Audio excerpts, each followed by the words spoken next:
All good. All Okay. right. So, let me admit one more person. All right. So, hello, Dr. Woodrow. She is a NASA postdoctoral fellow at Goddard Space Flight Center with the James Webb Space Telescope team. She earned her PhD as a National Science Foundation graduate research fellow at the University of Arizona Steward Observatory. She earned her BS in physics at the University of Oregon. Her research investigates the formation and evolution of galaxies across cosmic time. So she is the subject of an award-winning independent documentary called Space Hope and Charity, as we all shared with you yesterday and throughout the week last week. It follows her resilient journey from childhood poverty in rural Oregon through devastating personal tragedy to accomplishing her lifelong dream of working at NASA. In her free time, Charity enjoys hiking, reading, and flying as a private pilot. And our second guest is hello, Sandy Cummings. So Sandy Cummings is a TV producer, writer, and actor. Some of the works to her name are The Messenger and NBC's Dateline. Sandy launched TV Storyteller, a company focused on nonfiction storytelling after a successful career as a journalist slash producer for NBC News, where she won numerous awards, including 3 National Emmy Awards. She has the unique ability to get to the heart of a story, tell it in a way that engages audiences on a deeper level. Again, she's the one that directed the documentary for Space Hope and Charity with Dr. Charity Woodrum to share her story regarding her resilient journey to becoming an astrophysicist. And without further ado, here are both guests, and I will let y'all screen share from here. Okay. Um,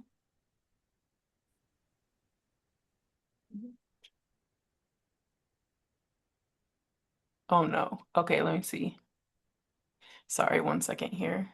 This should.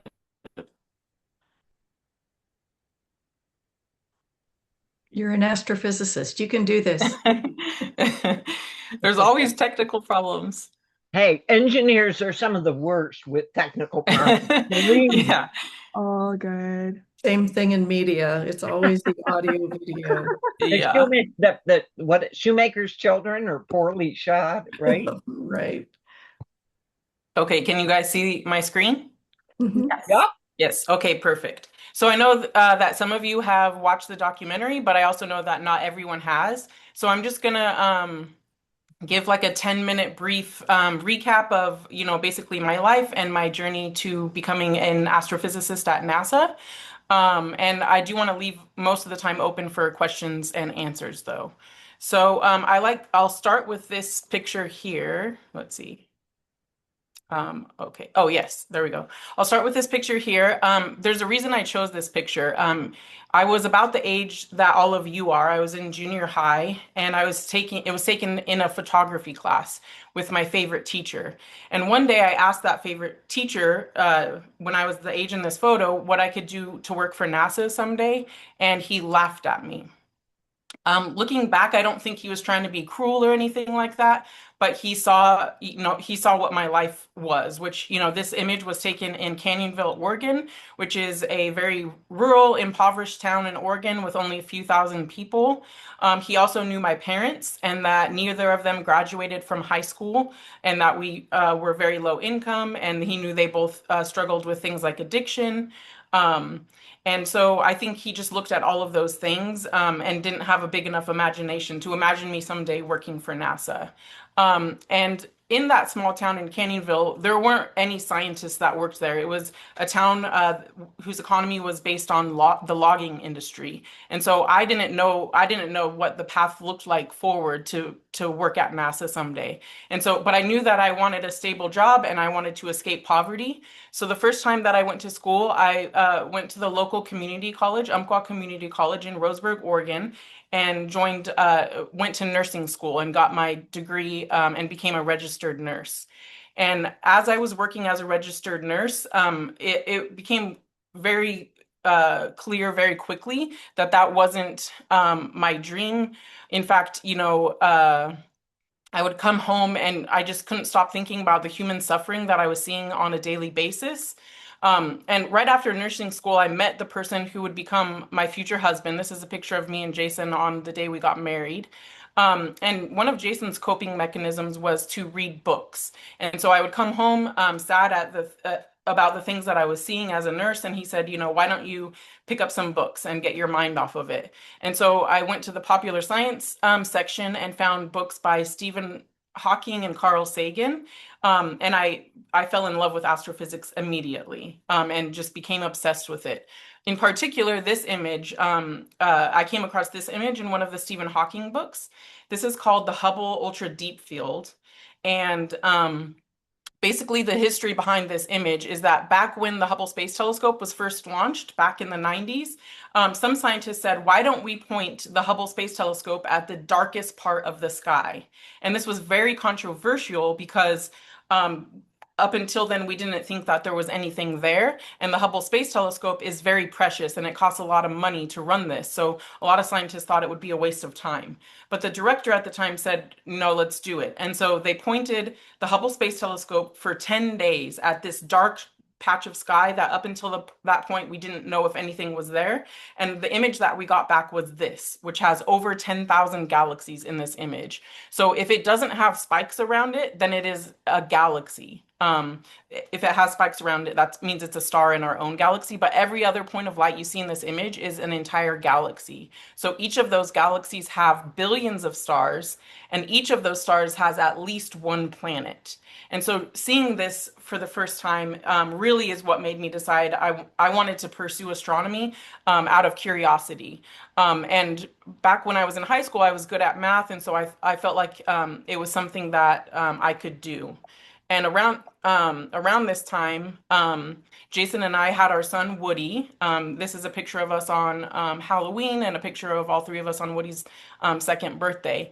And they were both incredibly supportive of my, desire to go back to school. And actually, Woody inspired it himself because, I wanted him to follow his dreams. And so I knew that the best way to show him how to do that was to follow mine.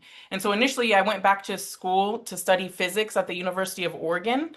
And I went just to satisfy my own curiosity. At this point, I still didn't know that there were actual jobs in the field. I knew there was Stephen Hawking, or astronauts, but I knew that I wasn't either of those things. And on the first day of class, I met Dr. Scott Fisher, who is shown on the left here. And on the first day of class, he talked about how he's an astrophysicist and he had a job in this field. And so that really changed the trajectory of my life, because now I wasn't just going to school to satisfy my own curiosity. I now had this new goal that I wanted to become an astrophysicist. And so I started bugging him a lot and asking him if I could join his research group, which was full. So I had to go into his office like at least once a week. And eventually, he had a project open up with Dr. Inger Jorgensen, who's the woman wearing the red shirt in the bottom right image. She's an amazing astrophysicist, and I got to work with her doing research. And then I also volunteered up at Pine Mountain Observatory, which you can see a picture of me operating this old telescope inside the dome. And so, research was going great, and I really loved this new field that I had just joined. But physics is hard for everyone, even somebody with a PhD in astrophysics. Physics is hard. And when I got to the University of Oregon, at first I was doing homework all alone, and it was a real struggle for me because I didn't even take physics in high school. But then I found out that there's this group of students there's this room and they all studied together. And these are those people. So I actually learned more about physics from these students than I did from the professors, because we would study together, we would do homework together. And so I know a lot of you are looking to go to college, and it can seem like this scary thing and you're going to have to do it all alone, but that's not the case. You can find collaborative people, and you can find people that are a lot like you. For example, they're nerdy enough to dress up as the solar system for Halloween, like in this image.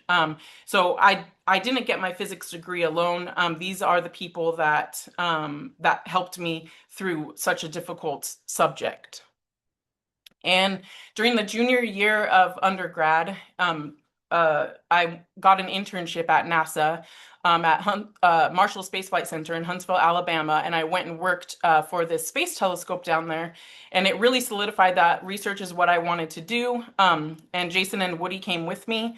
And I would say I felt like my life was going perfectly well at this point. Jason and Woody were proud.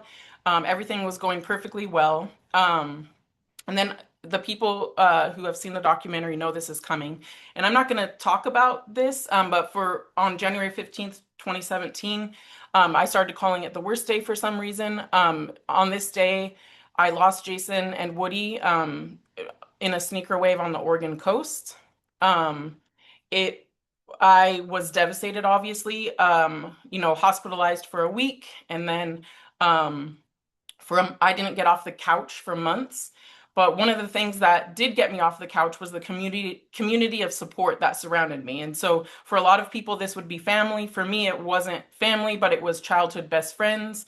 It was complete strangers. And also, um, I eventually decided that I wanted to go back to school and finish my degree. And because I felt this would make Jason and Woody proud, that was one of my initial reasons for going back, and just something to get me off the couch. And so I told Dr. Fisher that I wanted to go back to school and finish my degree. And he said, your life has been turned completely upside down, but the research group is still here and it's still the same. And you're still the leader of this paper. So you can come back whenever you want.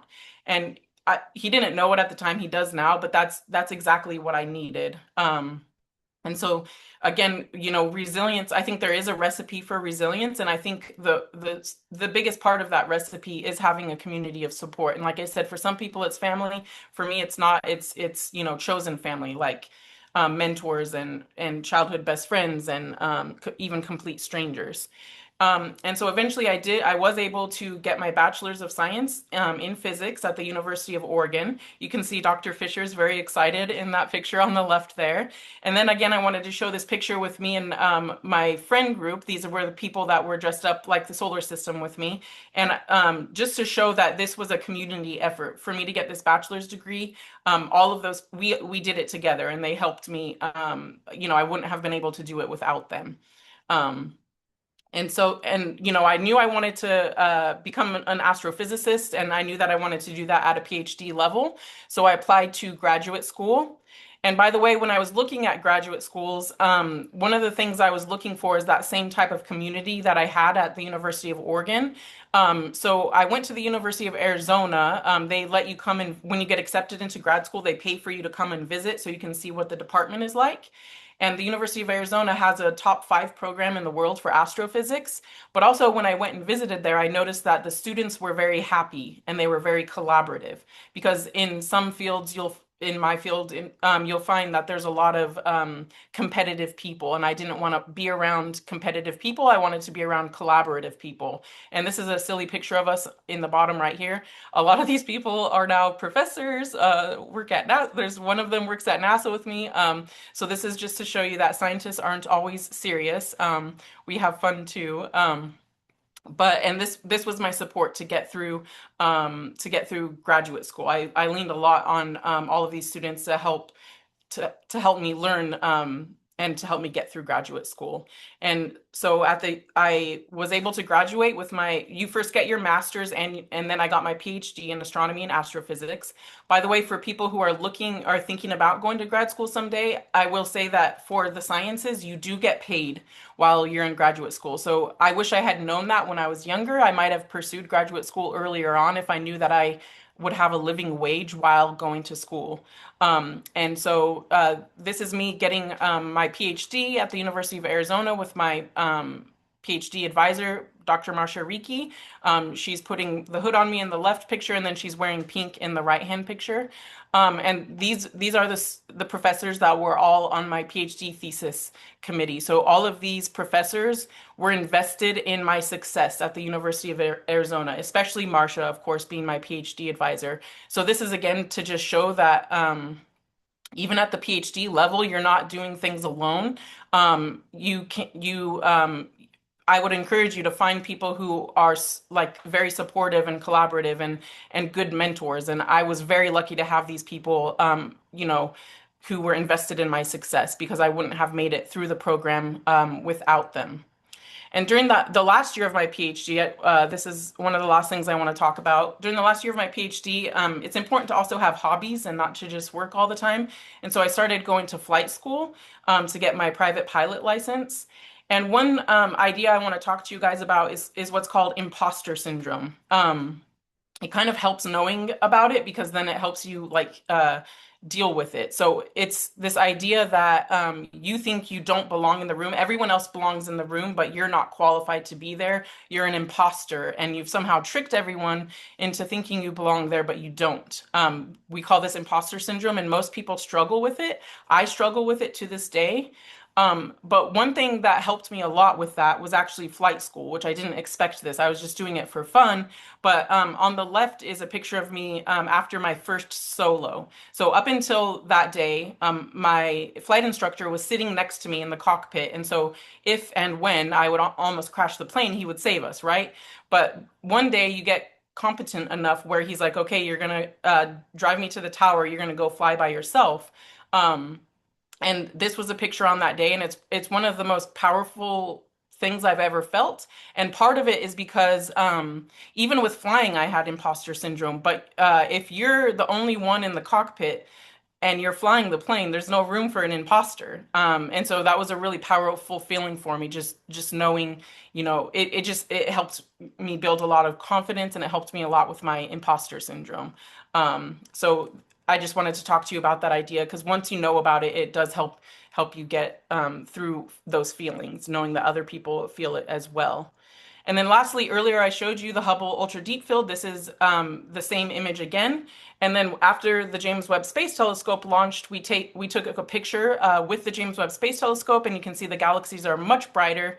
And actually, the most interesting parts are in the background there. In the Hubble image, you can't, if you look in the dark spot in the back, you can't see galaxies in the Hubble image, but you can start to see them in the James Webb Space Telescope image. But I just wanted to share this with you now. It's kind of a full circle moment for me. As you know, now I work at NASA as an astrophysicist with the James Webb Space Telescope team, and I've actually now studied galaxies in the Hubble Ultra Deep Field, and that was the whole reason I became an astronomer in the first place. So that felt like a really full circle for me to be able to study these specific galaxies.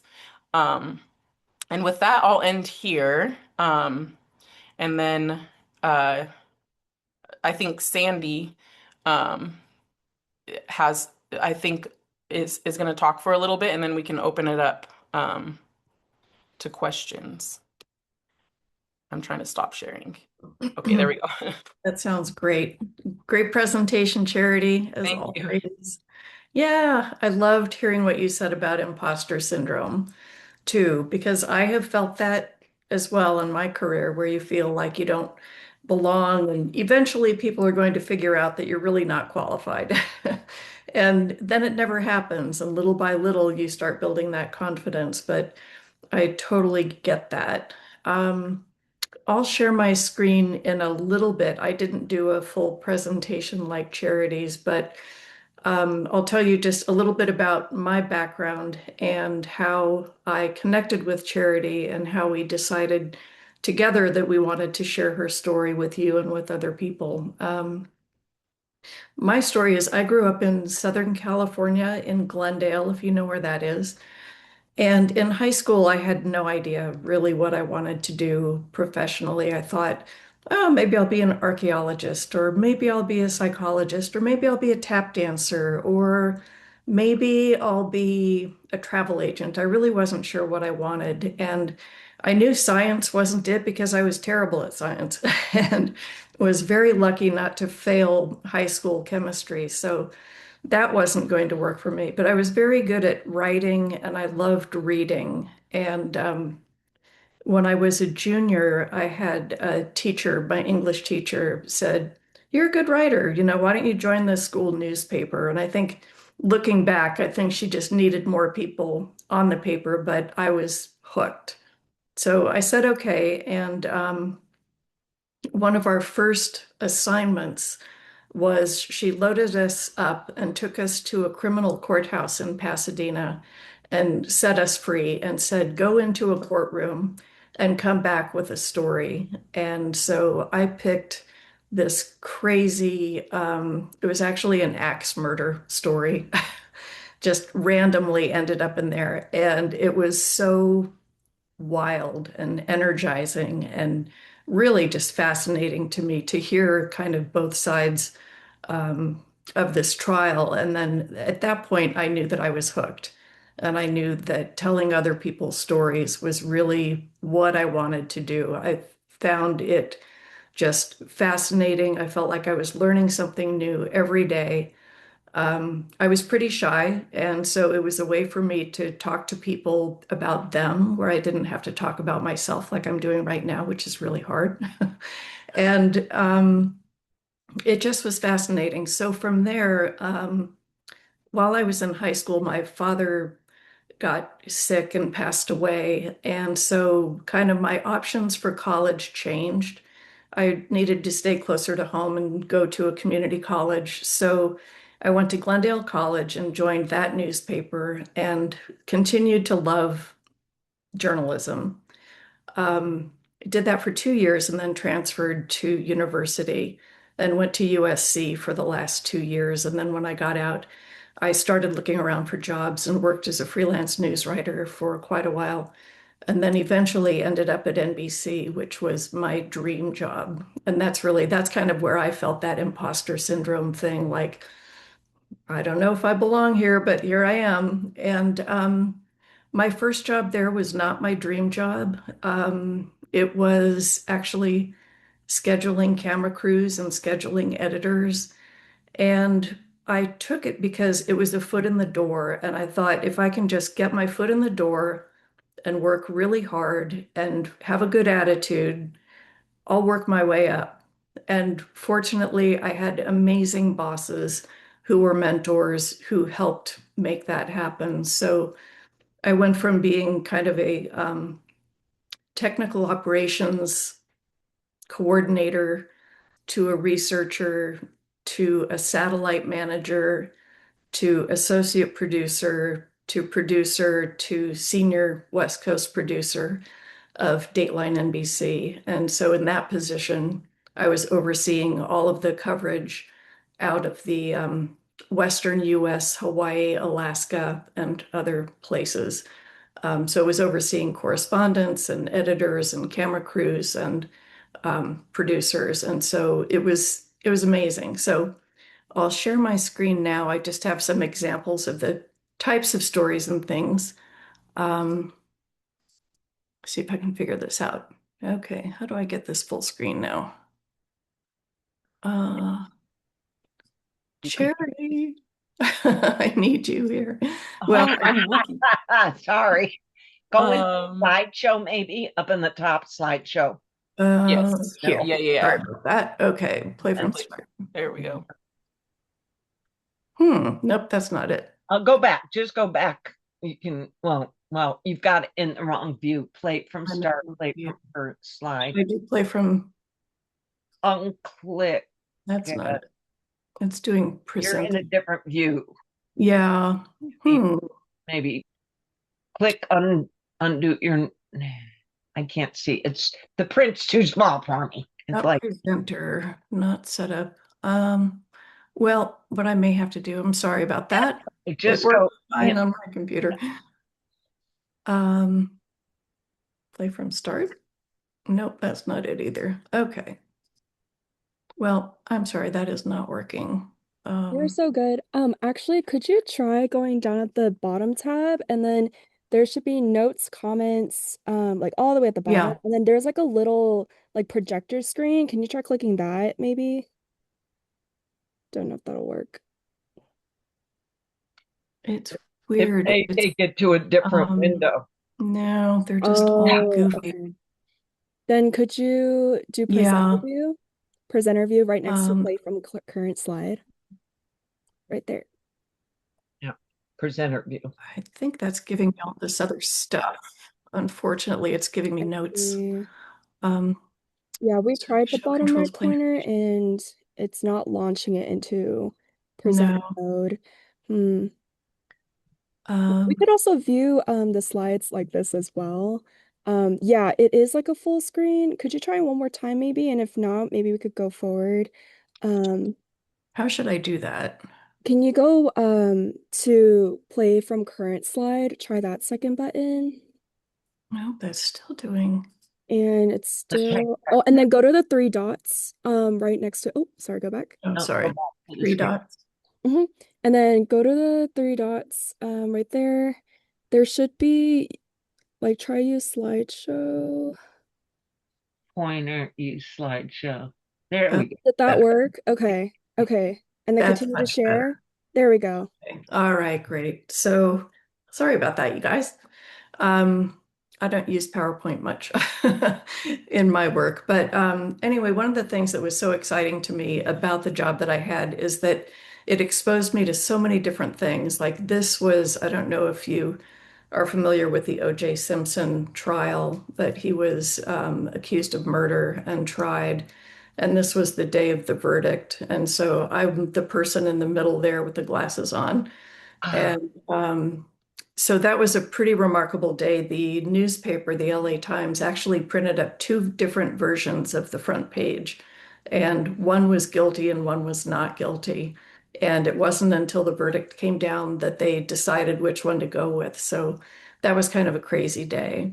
Um, this story, this is Steve Irwin. I don't know if you guys know who that is, but he was a famous Australian environmentalist. He worked with animals, crocodiles, and snakes, and that kind of thing. And this was a shoot. I was able to go to Australia and shoot stories, several stories with Steve Irwin down here and his wife, Terry. You might know about Bindi and Bob, their kids, who are TV stars and also work at their animal park down there. But so my job took me to some fascinating places and just really interesting stories. On this one, we were out looking for crocodiles and we were also looking for the most venomous snake on the planet. So that was exciting. This was a story about conjoined twins. Their bodies were actually, they used to call them Siamese twins, where their bodies were stuck together and they're born that way. And they had to make a decision of whether or not to separate them. And their parents decided that they would have a better chance if they were separated. So I'm on the right here, in this operating room for 31 hours as these girls were separated so that they could have more individual lives. And then this was after the surgery. So it was opportunities like that that I would never have had otherwise, that I just found so interesting. This was a story about this family from Eastern Oregon with five beautiful children, and three of them needed heart transplants. So I followed that family for 6 years as three of the kids went through heart transplants and then put together a documentary about them. This little girl back here is Lindsay Lou, and she was very young. She was on an artificial heart for, I believe, about 9 months. And this is the little heart. You can see it there. It was a pump outside her body that kept her alive until they could find a donor heart for her. And the kids are all doing amazingly well now. This is her little brother who also got a donor heart, and he's doing great. Um, this was the first shoot that we did with Charity, the interview, and this is Tom back here. And so I wanted to talk just a little bit about all of the different types of jobs that you can have in TV or in documentary film. It's not just producing and directing, but if you're technical or you like photography, being a camera person is a great one. Um, Tons of equipment that you have to figure out how to use, which they're better at than I am. Um, Tom actually is one of those. I wanted to share this story too. Tom has been doing this type of work for a very long time, and he's one of those people who can come across as kind of grumpy and a little negative about stuff. And working with Charity, he just was kind of a different person. He was really sensitive, and if Charity was talking about something difficult or was in a place that was tough, if she was crying, Tom was crying, and I was crying because we were just all so moved by Charity's story. If you saw the film, this is one of the locations, and that's Tom while Charity is getting ready to jump off a waterfall. And this was in Tucson on location. And this was at Goddard Space Flight Center where Charity's now working when we were doing a little bit of shooting there. So That is my screen share, but I just wanted to share a little bit more about the types of jobs that are available out there for people who are interested in STEM. Besides shooting, camera work, there's also video editing, which is a really important part of the process. The camera people are involved early on, the editors are involved toward the end and finishing it up.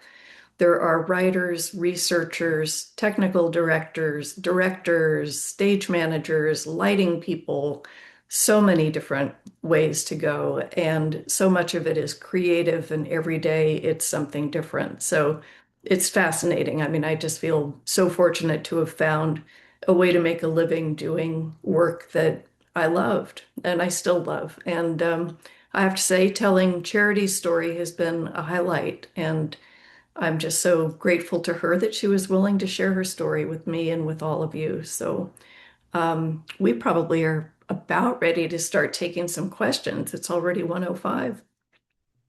Yeah, that sounds all good to go.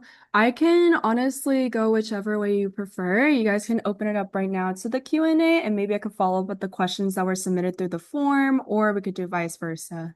I'm seeing 4 hands up so far.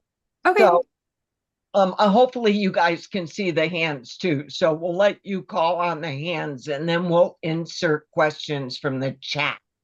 Okay. How's that? Okay. Yeah, that sounds good. Natalie is the first one that I see. Natalie Parker. I was wondering, are you guys like related? It looks No? like it. Because Sandy, you were talking about Charity as in Charity Woodrum, correct? Yes. So how do you guys know each other? So I directed and produced and wrote the documentary about Charity. And that's how we first met, is when we were talking about making the film together and why we wanted to do that. Oh, okay. And Thank you. so, yeah, now it's been 7 years, I think, since we started talking about it. Yeah.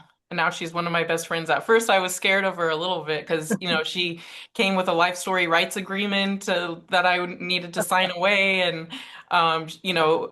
imagine an investigative journalist from NBC going to your childhood best friends' homes and being like, "Do you have any pictures of Charity?" Like, embarrassing pictures for sure. So it's an intimidating experience. Yeah. And then you guys saw the cameras. There's like, millions of dollars worth of cameras. It was very intimidating. But then once I got to know Sandy, and Tom, the cameraman, they made it a lot easier. Yeah. And I think somebody just asked, the name of the documentary is Space, Hope, and Charity. Yeah, somebody else responded. Yeah. And then it looks like Prisa, did I pronounce it correctly? It's Sorry. Risha. Sorry, it's okay. You're Oh, good. Prisha. I want to be an astrophysicist at NASA too. And Mhm. I was wondering like what steps did you take besides like obviously like going to like what kind of motivated you to like go there? Yeah, well, I think NASA is one of the coolest things that humanity does. We all work together, thousands of scientists and engineers, and our goal is to just understand our place in the universe. And I think that's, a beautiful thing that humans do. So I wanted to be part of it.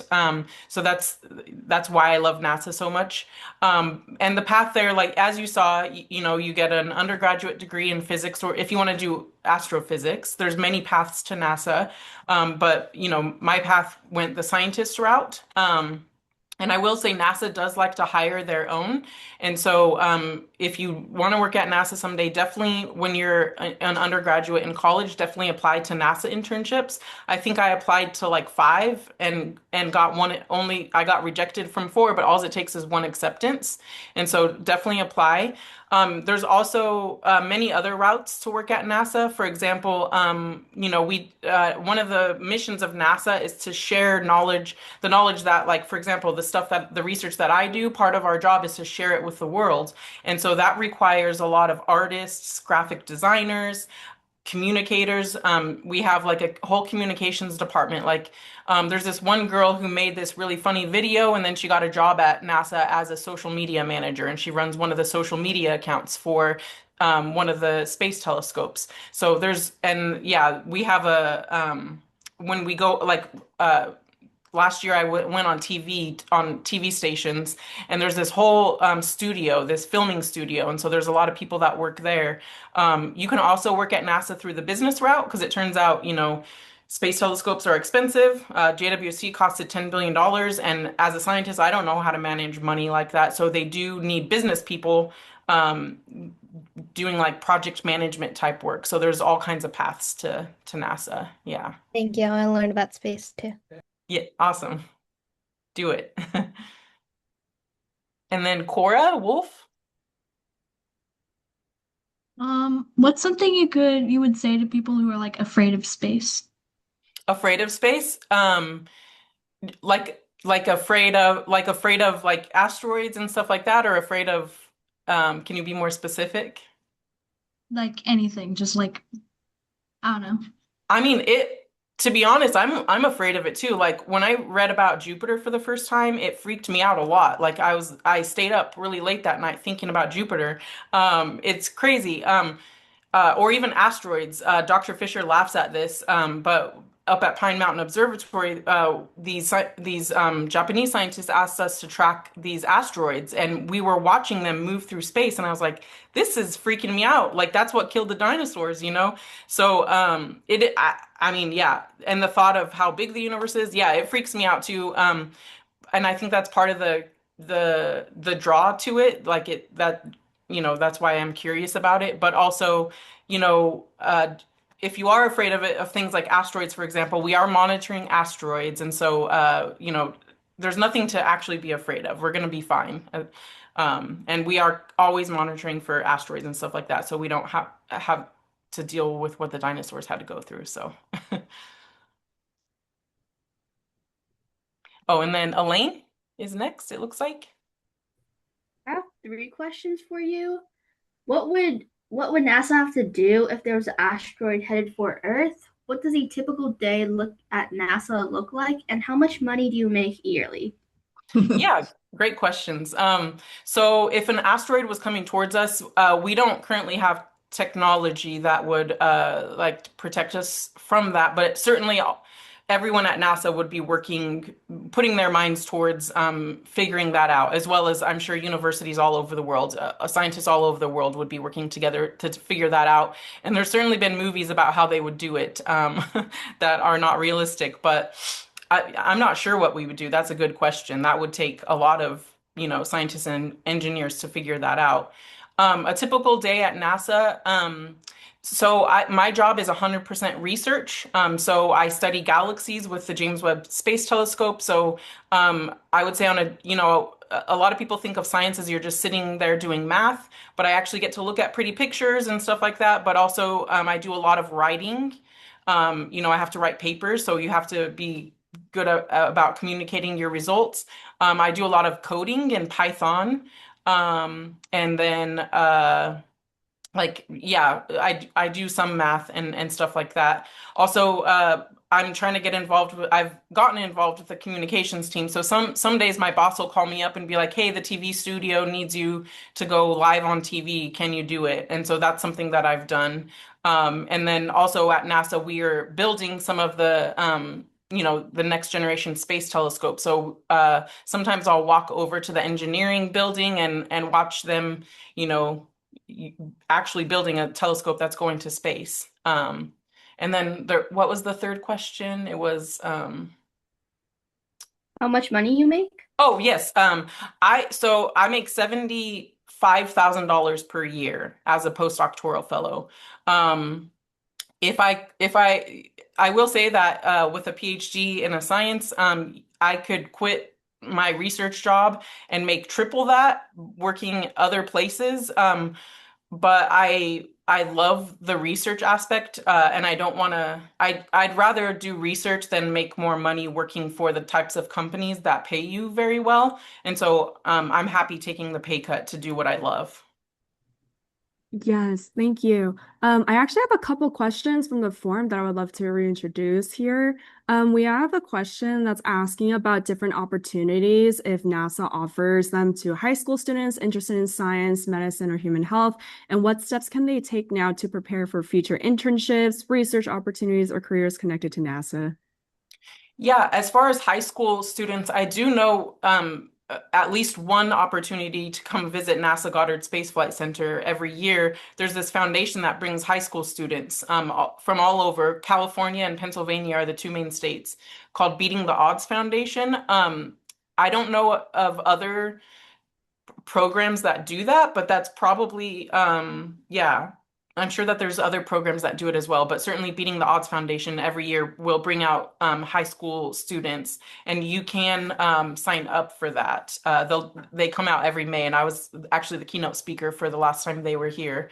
As far as preparing, um, I would say, there's NASA internships in the sciences, like the one that I did, but there's also NASA internships in the communications department, the engineering department. So, for those, it's just my advice would be to, be as excellent as you can in the field that you want to get an internship in.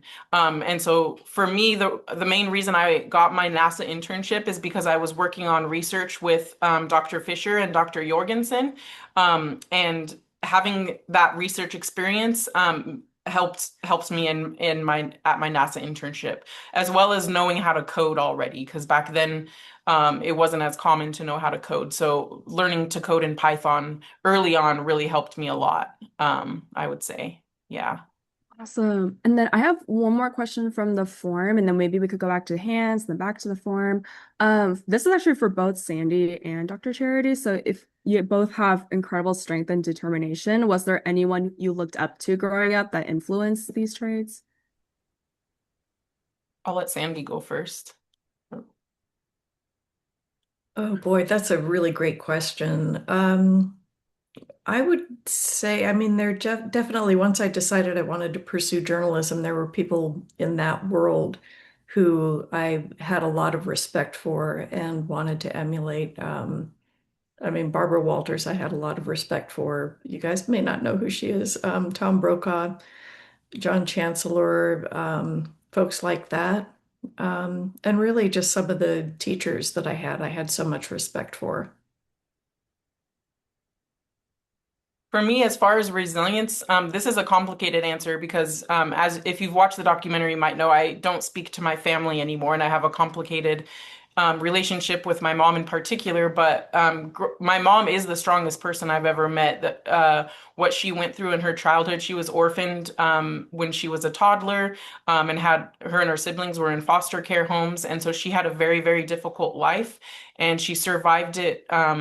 Better than any of her siblings. And so she is the most resilient person I know. And I do have a complicated relationship with her, but seeing how strong she was to get through what she did, I certainly looked up to that.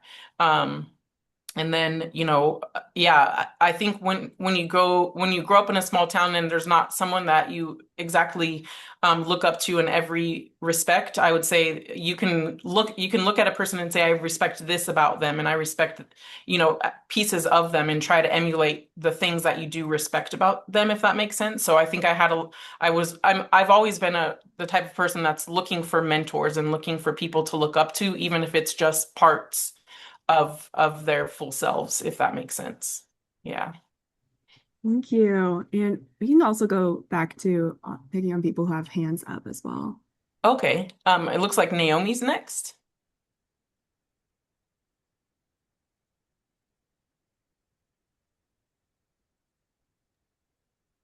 Naomi, what's your question? Whoops, I was on mute. Oh. What are some jobs at NASA that involve both math and engineering as well as creativity and like the arts? Math, engineering, and creativity. Well, I will say that like mathematicians are, in my opinion, very creative, but bringing in the arts, I would say the arts is, even the communications department, again, like they need artists there that have a good understanding of math and engineering and physics. And so you can go that route where you'll work as a graphic designer, for example. Like NASA has all of these learning materials, and there's artists that are making those, or even if somebody finds a new galaxy or a new exoplanet, we don't take direct images of those planets. So usually the NASA scientists who found it will work very closely with the artist to come up with a very realistic artist illustration for the planet. So that's an example of a strong collaboration like that. And as far as math and engineering, there's more engineering jobs at NASA than there are scientist jobs, probably. And so there's a lot you can do, like building instruments that are gonna change our understanding of the universe. Yeah. Yeah, okay. One more question. So when you started your presentation, you said that you asked like your photography teacher, how do you get a job at NASA? But what made you want to work at NASA? Like if you, Uh, sorry, like yeah. if you lived in a small town, you said you didn't have that much exposure to like science and engineering. How did you find out that you wanted to do that? Well, NASA is one of those things everyone knows about NASA, and I knew about astronauts, and of course wanted to be an astronaut. But and just yeah, you see NASA, you would see, I would see NASA scientists on the news, for example, talking about stuff, and then later became one of those NASA scientists. So I think just seeing it in the news all the time and knowing that their goal was to just explore the universe and expand our understanding. I think scientists are naturally curious people, as every human is really. All children are curious as well, and sometimes I think scientists just never lose that curiosity that we're all born with. So I think just that innate curiosity mixed with just loving NASA from a young age. Yeah. No Star Trek or anything? I mean, that wasn't a motivator. My dad did watch Star Trek a lot, yeah. And by the way, I did apply to be an astronaut because you can apply through the scientist route and it helps if you have a pilot's license. But I was rejected. Oh, Yeah. But I'm still proud that I applied, and I'll keep yeah. applying, and I'll just frame all my rejection letters. Because yeah, it's cool to be a rejected astronaut too. Like, yeah. And then it looks like Jacqueline is next. So I have three questions. So my first one is, um, how is your research affected with government budget cuts? And the second one is, what other types of science or like STEM do you do besides astronomy and physics? And the third one is, what does NASA look for in an internship? Yeah, all great questions. So the first question, does the government budget interfere? Yes, very much so.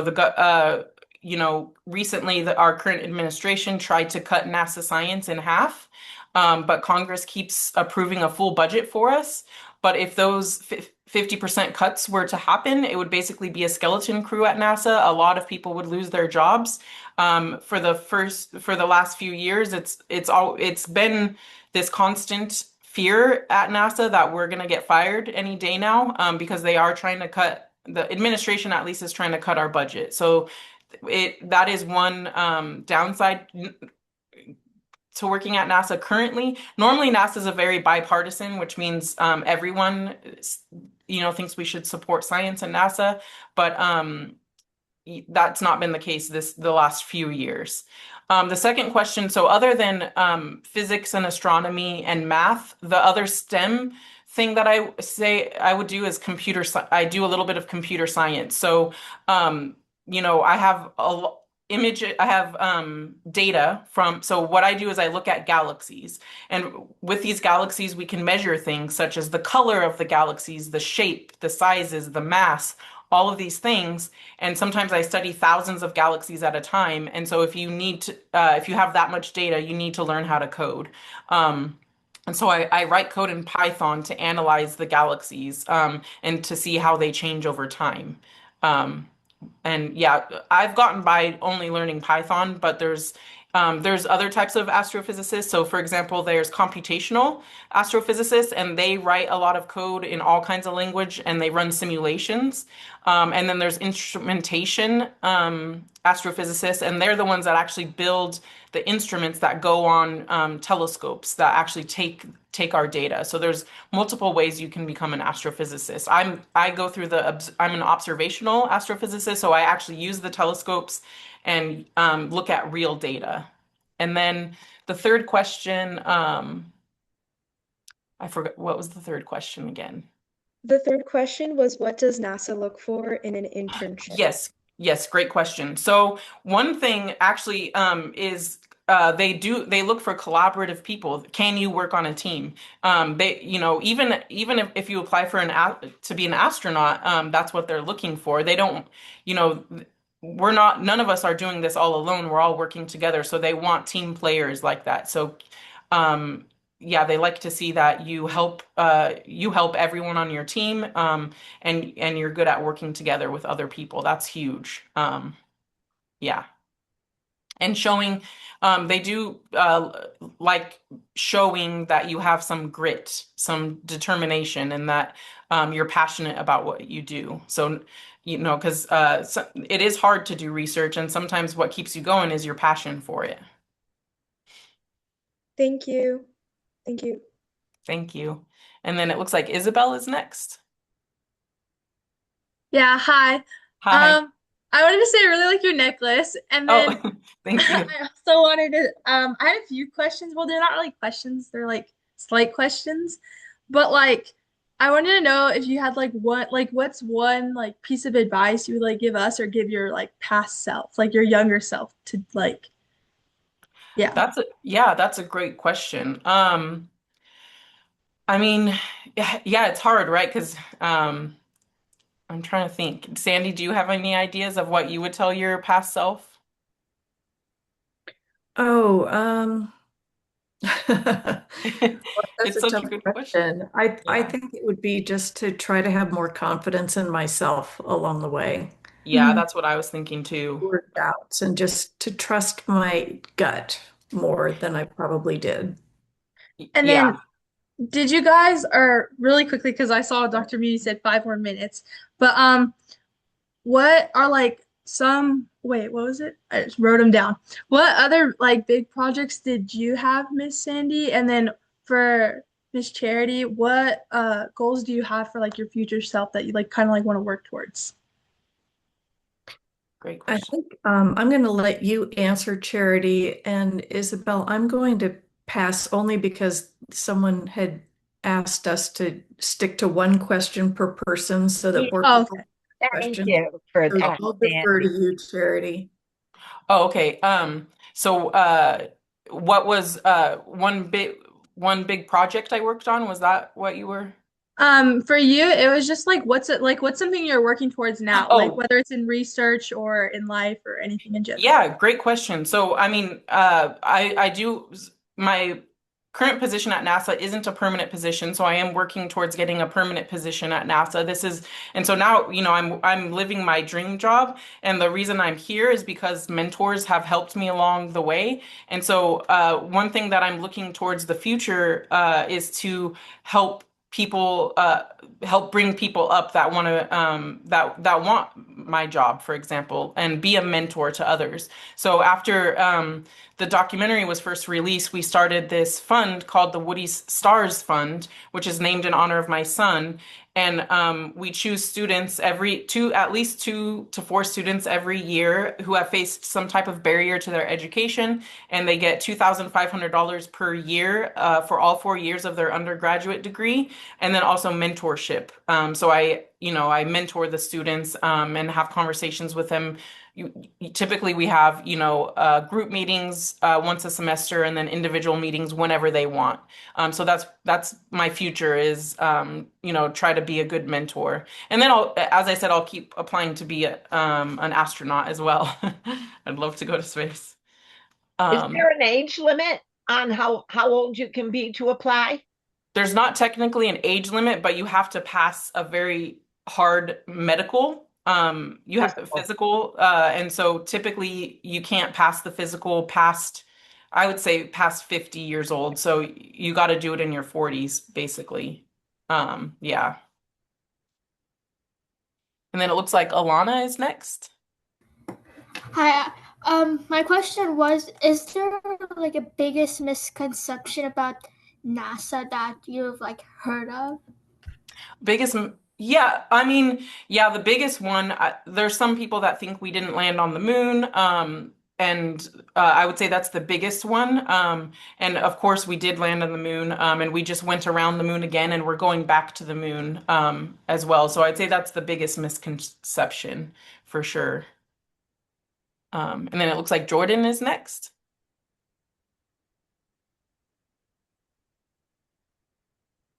Oh,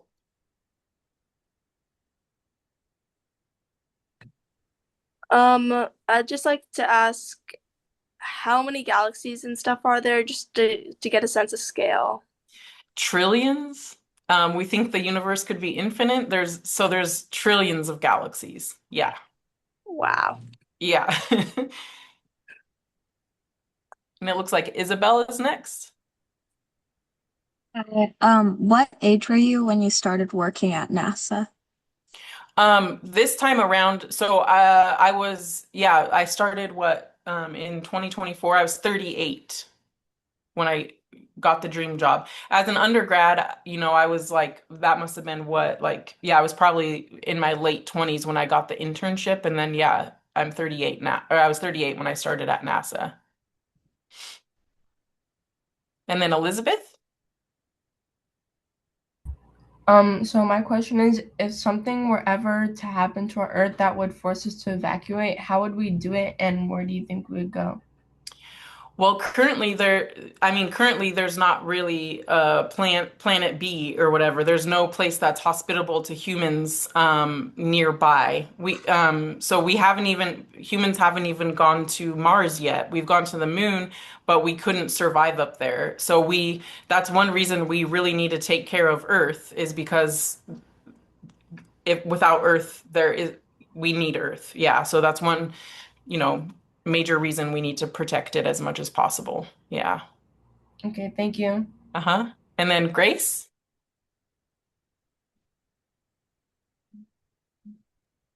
Um, what is Sandy, what is your favorite thing that what is your favorite like show that you've shot before? Oh boy, that's such a great question. It's different stories for different reasons. I think this one with Charity is the one that's closest to my heart for sure. Um, oh boy, I've covered a lot of really awful, tragic stories like earthquakes and fires and bombings and things like that. So those are definitely not my favorites.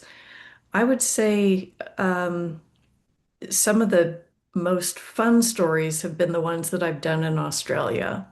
And one of those was about this tiny island called Kangaroo Island that was being overpopulated by koala bears, and they were stripping all of the eucalyptus trees. And so the government went in and they were sterilizing koala bears in order to save the island. And so What's sterilizing mean? It made them so that they couldn't have babies. And so they would Oh, do that with a certain number of them, just so that they wouldn't strip all the trees, because if all the trees got stripped, then the koalas couldn't live and the trees would die. So it was something that they did really as an effort to try to keep the island healthy.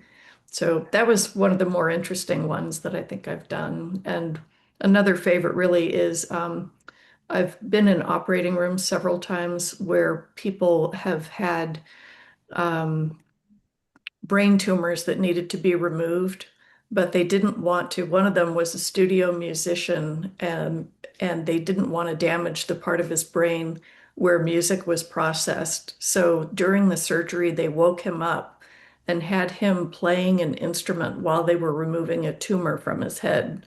And so just to be there and be able to ask him questions while they were doing this was pretty incredible.